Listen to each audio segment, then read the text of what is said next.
कई बार खुदा उन लोगों का चयन करता है जो इन परेशानियों को सह सकते हैं। और अगर खुदा आपको चुन रहा है तो वो विश्वास में कमज़ोर होने का समय नहीं है, बल्कि शुक्रगुजारी का समय है कि खुदा ने आपको चुना है उसके लिए। इस व्यक्ति को हम देखते हैं जो एक अंधा व्यक्ति है, सालों से पड़ा हुआ है। इसको जब प्रभु एक कमांड देते हैं, और कमांड देने से पहले हम देखते हैं कि प्रभु ने एक दूसरे तरीके से हीलिंग करी। बाइबल में बहुत तरीकों से हीलिंग हुई है। कई बार एक वचन द्वारा हुई, जा चंगा हुआ, चंगा हो गया। कईयों पे हाथ रख के चंगाई दी, चंगे हो गए।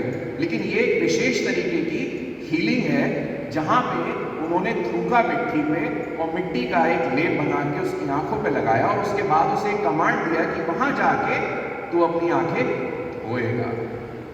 इमेजिन करिए, एक आदमी जो अंधा हो, उसको तो सुनाई नहीं देता, लेकिन जो अंधा है उस अंधे इंसान को दिखाई नहीं देता, तो अंधे इंसान को सब चीज सुनाई देगी। और उसको क्या सुनाई दे रही होगी? अगर हम विजुलाइज करें तो उसको कैसी आवाज आई होगी? थूकने की आवाज।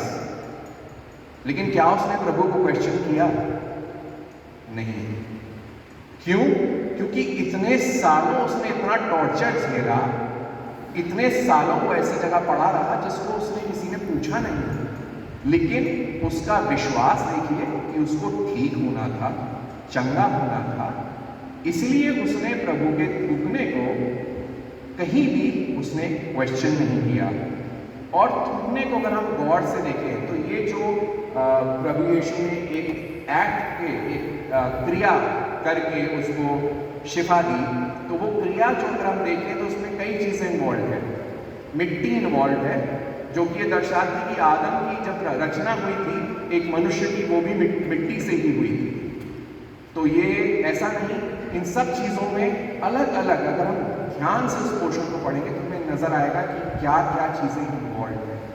उसके अलावा बड़ी क्लियरली एक और चीज नजर आती है, बाइबल में भी लिखा है कि मिट्टी के बने हैं and into dust we shall go. तो मिट्टी का इंपॉर्टेंस बहुत है, पहली चीज। दूसरी चीज, थूक को लोग बाग गंदा समझते हैं। आज के टाइम में कोई किसी का जूठा पानी नहीं पीता, थूक तो बहुत दूर की बात है। लेकिन गंदी चीज जिसको समाज ठुकरा देता है, जिसको समाज गलत कहता है, जो इसको समाज प्रताड़ित करता है, ऐसे लोगों के लिए प्रभु यीशु मसीह आया और ऐसे लोगों को उठा के उनका जीवन बिल्कुल पलट दिया। आप जगह जगहों में देखेंगे, जैसे उनके शिष्यों का चुनाव हुआ, तो चुनाव कैसे मछुआरे लोग, कॉमन लोग। तो प्रभु यीशु ने जो चुनाव किया, जो चीजें करी, उनका इस दृष्टांत में जो हम देखते हैं कि जो ये कार्य हुआ, मिट्टी में फूंक मिला के उसने आंखों पे लगाया और उसके बाद उसको कमांड दिया कि वहां जाके तो अपनी आंखें उस तालाब से धो लेना। अगर हम बिब्लिकली या ज्योग्राफिकली जिन्होंने अगर स्टडी करी हो, ये घटना घटती है एक मंदिर के पास, जहाँ पे कई दिन से प्रभु चमत्कार दिखा रहे थे और प्रोक्लेमेशन कर रहे थे एक तरीका that yes I am the son of God. उस जगह से वो तालाब करीब करीब आज की अगर हम किलोमीटर्स में नापेंगे तो 0.40 किलोमीटर, यानी 1 किलोमीटर से थोड़ा सा कम, या फिर 1/4 मील कह सकते हैं। इतना डिस्टेंस था। इतने डिस्टेंस में एक अंधे आदमी को ट्रैवल करना, जाना, जो कि पड़ा रहता हो एक ही जगह, उसके लिए सोचिए कितना डिफिकल्ट। वो चाहता, कहता यार क्या, हम लोग को कभी कोई चीज़ अगर है, विश्वास हमारे पास इतना होता है, हमारा विश्वास डगमगा जाता है। लेकिन यहाँ उस व्यक्ति का विश्वास हमें नजर आता है कि प्रभु ने उसको जो भी आज्ञा दी, उसकी जो भी परिस्थिति थी, जो भी कठिनाई थी, उसे जाने में बहुत परेशानी नहीं होगी, उसके लिए हो सकता है रास्ता आसान ना हो, लेकिन उसने प्रभु का आदेश पूरी तौर से फॉलो किया। और फॉलो करने के बाद जब वो उस जगह पहुंचता है तो उसकी आंखें खुल जाती हैं, उसे दृष्टि मिल जाती है। बाइबल का पाठ यहीं पे एंड हो सकता था, आंखें आ गई, हैप्पी एंडिंग हो गई, खत्म हो सकता था। लेकिन इस चैप्टर में हमें आगे और भी सीखने को कुछ चीजें मिलती हैं। सबसे पहले जो उसके इर्द गिर्द अड़ोसी पड़ोसी थे, वो उसकी हीलिंग पे लेके बहुत ढेर सारे सवाल उठाते। जब प्रभु में आप बढ़ते हैं, कठिनाई आएगी, परेशानियां आएंगी, आपके इर्द गिर्द लोग आपके ऊपर सवाल उठाएंगे। लेकिन प्रभु में अगर आप मजबूत हैं तो ये सब चीजें संसारिक में चलती रहती है, खुदा में आगे बढ़ते जाते हैं। उस इंसान को जिसको आंखें मिली थी, उसके अड़ोसी पड़ोसी उसके लिए सवाल उठाने लगे, अरे ये तो वही है ना आदमी जो भिखारी था। उसके पास्ट से उसको रिलेट करके उसको दिखा रहे कि ये नीचा आदमी था, जमीन पे पड़ा रहता था। हम और आप जब आज के डेट में रास्ते पे निकलते हैं, कितने भिखारी साथ में मिलते हैं। एक दिन देखा, 2 दिन देखा, 4 दिन देखा, एक स्टेज आती है कुछ दिन देखने के बाद हम उस आदमी को नजरअंदाज करते हैं, तो रोज ही पर बैठा रहता है। तो वो आउट ऑफ विजन आदमी हो गया था। लोग जो निकलते थे उसको देखते भी नहीं थे, और अचानक वो आदमी आंख मिला के इन लोगों को जवाब दे रहा है कि हाँ मैं वही हूं। तो ये एक बहुत बड़ा, प्रभु जब किसी को उठाता है तो उसको किसी के जरिए की जरूरत नहीं, कि प्रभु अपने अद्भुत तरीके से अद्भुत कार्य करता है जिसका कहीं कोई रोकने वाला नहीं होता। इसके बाद हम आगे इसमें और देखते हैं इसी पार्ट में, इसके माँ बाप, परिवार जीवन में देखते हैं सबसे ज़्यादा करीब माँ बाप होते हैं, परिवार होता है। इसके माँ बाप से जब बात होती है, माँ बाप भी कहते हैं हाँ है तो ये वही, लेकिन अंधा भी था। हाँ अंधा था, इस बात की विटनेस देते हैं, बताते हैं जन्म से अंधा था। लेकिन जब पूछा जाता है तो कह देते हैं हमें नहीं मालूम, ये तो उम्र दराज है, बड़ा है, अडल्ट है, इसे मालूम, इससे पूछो। आजकल भी हम देखते हैं इंस्टा की रील्स, लोग बात जो देखते हैं संसारिक रूप में, कितने लोग साथ होते हैं, लेकिन जब परेशानी आती है छोड़ के भाग जाते हैं, अपने को बचाते हैं। यहाँ भी उसके जो माँ बाप थे उनको डर था, उनको भय था, क्योंकि जूश जो लोग वहाँ पे फरीसी लोग थे उनसे डर था कि ये यीशु मसीह के खिलाफ लोग हैं, अगर हमने कुछ बोल दिया तो हम पे भी कोई बला टूट पड़ेगी। लेकिन परमेश्वर हमें कैसी भी परिस्थिति हो सत्य बोलना सिखाता है, और वो हर जगह अलग अलग आपको बाइबल में उसके बहुत ढेर सारे रेफरेंसेस मिलेंगे। हम एक जगह और आगे देखते हैं। अभी तक तो ये क्या था, पड़ोसियों ने ठुकराया, घर वालों ने ठुकरा दिया। आइडियली अगर किसी आप केस में देखिए जिसका बच्चा शुरू से अंधा हो, माँ बाप तो खुशी के मारे पागल हो जाएंगे। हम वैसे बात करें तो ये तो रीजन ऑफ थैंक्स गिविंग है, उन्हें तो और खुश होकर शुक्रगुजारी करनी चाहिए, हमारा बच्चा चंगा हो गया। लेकिन हुआ क्या है, उन्होंने तो अपना पिंड छुड़ा लिया, इसको छोड़ दिया, ये ही जवाब देगा। और बाइबल में जो बताते हैं इसके माँ बाप के विवरण से हमें पता चलता है कि एक अडल्ट था। उस जमाने में मिलिट्री में 20 साल की उम्र में भर्ती हुआ करती थी, और अडल्ट हुड जो मानी जाती थी वो 30 ऑनवर्ड्स बनी। और ऐसा लिखा है कि कई दशकों से ये वहाँ पे भिखारी बन के बैठा करता था। तो आप सोचिए कितना लंबा कार्यकाल इसका था, जो ये इनविजिबल रहा, इसको पड़ोसियों ने ठुकराया, घर वालों ने ठुकराया, और अब सबसे आखिरी बात कि जो वहाँ पे फरीसी लोग हैं वो डाउट कर रहे हैं, वो सवाल कर रहे हैं।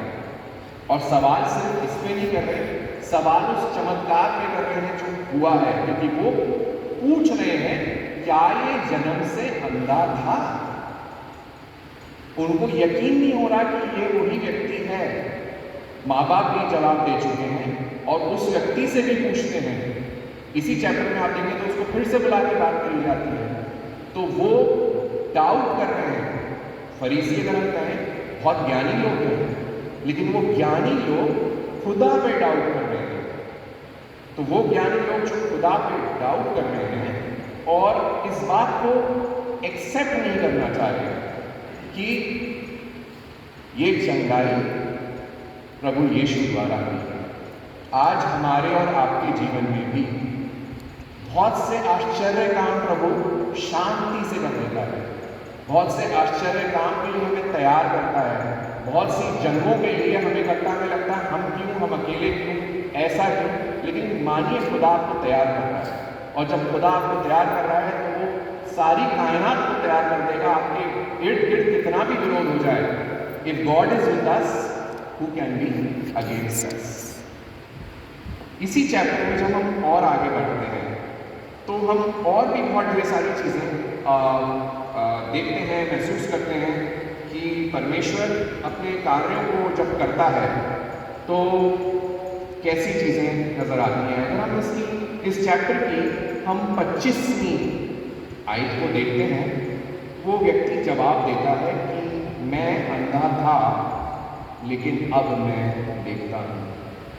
हमारी बाइबल की हमारी चर्च की गीत की किताबों में बहुत से गाने हैं, कुछ अंग्रेजी गीत है, अमेजिंग ग्रेस, उसमें बड़ी इंपॉर्टेंट यही इसी चैप्टर पे आधारित है। I was blind but now I see, मैं अंधा था लेकिन आज मैं देखता हूँ।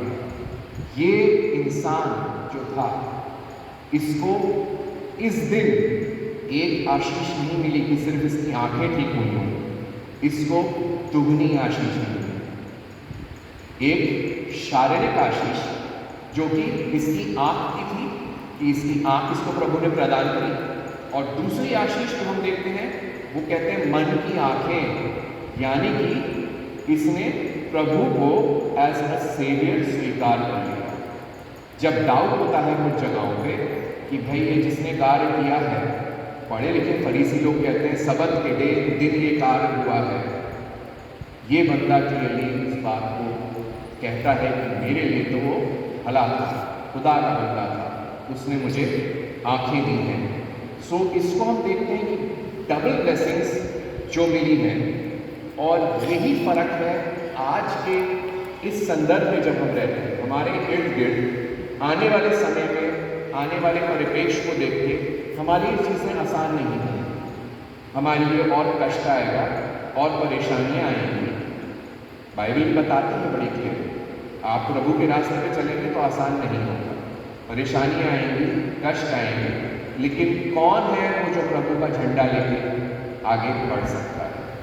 तो इस चैप्टर में खुदा हमें दर्शाना चाहते हैं कि यस, आपने अपना हृदय खुदा को तो दिया, खुदा को लेके आगे बढ़े, परेशानियाँ आई, इतनी चीज़ें आपके सामने आई, लेकिन क्या आप राज़ी हैं प्रभु को आगे लेके चलने के लिए? क्योंकि अगर आप राज़ी हैं, डेफिनेटली खुदा का वचन, खुदा का प्रॉमिस कभी खाली नहीं जाता और कहता है there are miracles for you. जैसे इस बंदे के लिए एक बहुत इंपॉर्टेंट मिरेकल इसके जीवन में हुआ है, ऐसे ही जीवन में हमारे भी अगर हम जो चीज़ें इस बंदे ने करी, प्रभु की आज्ञाकारिता माने, प्रभु की राह पे चलें, प्रभु में दृढ़ विश्वास रखें, इरिस्पेक्टिव इर्द गिर्द क्या हो, यदि आपकी लौ प्रभु में लगी है तो कोई ऐसी ताकत नहीं जो आपको रोक सकती है। आइए हम प्रार्थना के द्वारा अपने सरों को झुकाएंगे।